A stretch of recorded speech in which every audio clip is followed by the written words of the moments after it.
Phahamisa mahetla.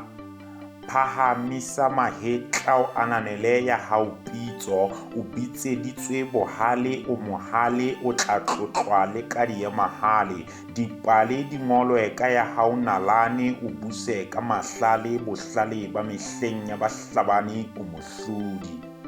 O hlotse mahlomola a pelo tsa bahlomohi ho ja di hlabilwe meutlwa wa e hlomolla. Wa hlahlobisisa tse neng di hlasetswe ke mahlohlojane ho di hlekemanya. Wa di hlatswa o di hlatswisisa ho di hlabolla o mohlabolli. Se tshoswe ke diphephetso tsa bophelo ya ba o se o batla ho fetola sa hao semelo. Tseba hore bophelo ke lebelo le hlokang hore o itsebe ka botebo. Phahamisa mahetla o be motlotlo o tlontlolle ba sa o lakaletseng botle.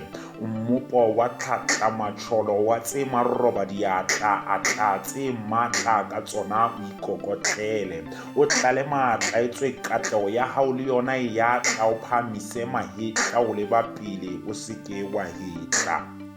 Phahamisa mahetla.